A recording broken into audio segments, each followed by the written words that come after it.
অনেকেই জানে যে শুধু ফায়ার সার্ভিস শুধু আগুন নির্বাপন করে, এটাই শুধু জানে, কিন্তু আমরা না, আমরা অনেক কাজ করি। হ্যালো ভিউয়ার্স, কি অবস্থা আপনাদের? আশা করি সকলেই ভালো আছে। আজকে আমি চলে আসলাম ময়মনসিংহ জেলার গফরগাঁও উপজেলার গফরগাঁও ফায়ার সার্ভিসের সামনে। এখানে একজন ডিউটিম্যান আছে, ওনার কাছ থেকে ওনার মতামত নেওয়া যাক। মূলত আমরা এখানে 24 ঘন্টায় একজন ডিউটিতে থাকি। তো দেখা গেছে আমরা প্রতি শনিবারে এই মানে আমাদের যে এরিয়াটুকু আছে এরিয়াটুকুতে আমরা যাই।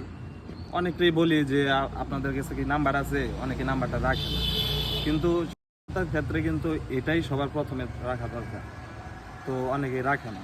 তো ভাই এই ভিডিওর মাধ্যমে আপনি একটু নাম্বারটা পৌঁছাই দেবেন, এতে গভর্নর যে আমাদের এরিয়াটুকু আছে এরিয়াটুকু মানুষগুলা মূলত সচেতন থাকবে আপনার ভিডিওর মাধ্যমে। অনেকেই জানে যে শুধু ফায়ার সার্ভিস শুধু আগুন নির্বাপন করে, এটাই শুধু জানে, কিন্তু আমরা না, আমরা অনেক কাজ করি, যেমন উদ্ধার কাজ করি, তারপরে অ্যাম্বুলেন্স আছে জরুরি সেবা, এটার কাজ করি। আর পানিতে যখন মানুষ পড়ে তখনও উদ্ধারের কাজ করা হয় আমাদের।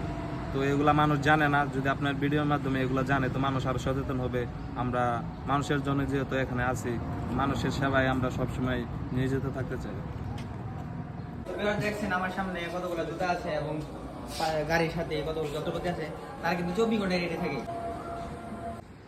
জরুরি যে কোনো প্রয়োজনে আপনারা আমাদের সাথে যোগাযোগ করবেন, ইনশাল্লাহ সবসময় আমরা অ্যালার্ট আছি। আপনারা ভিডিওর স্ক্রিনের নাম্বারটা পেয়ে যাবেন এবং এখানেও ভিডিওতে হয়তো দেখা যাচ্ছে, আপনার ভিডিও থেকে সেভ করে নেবেন নাম্বারটা। আর আমরা সবসময় আপনাদের কাছে প্রস্তুত থাকবো সেবা দেওয়ার জন্য। ধন্যবাদ আপনাকে ভিউয়ার্স। আপনারা তো ভাই যা যা বলেছেন তা তো শুনেছেন। তো ভিউয়ার্স, এই ভিডিওটি মূলত আপনাদের জন্যই করা, কারণ যে কোনো সময় আপনাদের ফায়ার সার্ভিসের প্রয়োজন হতে পারে।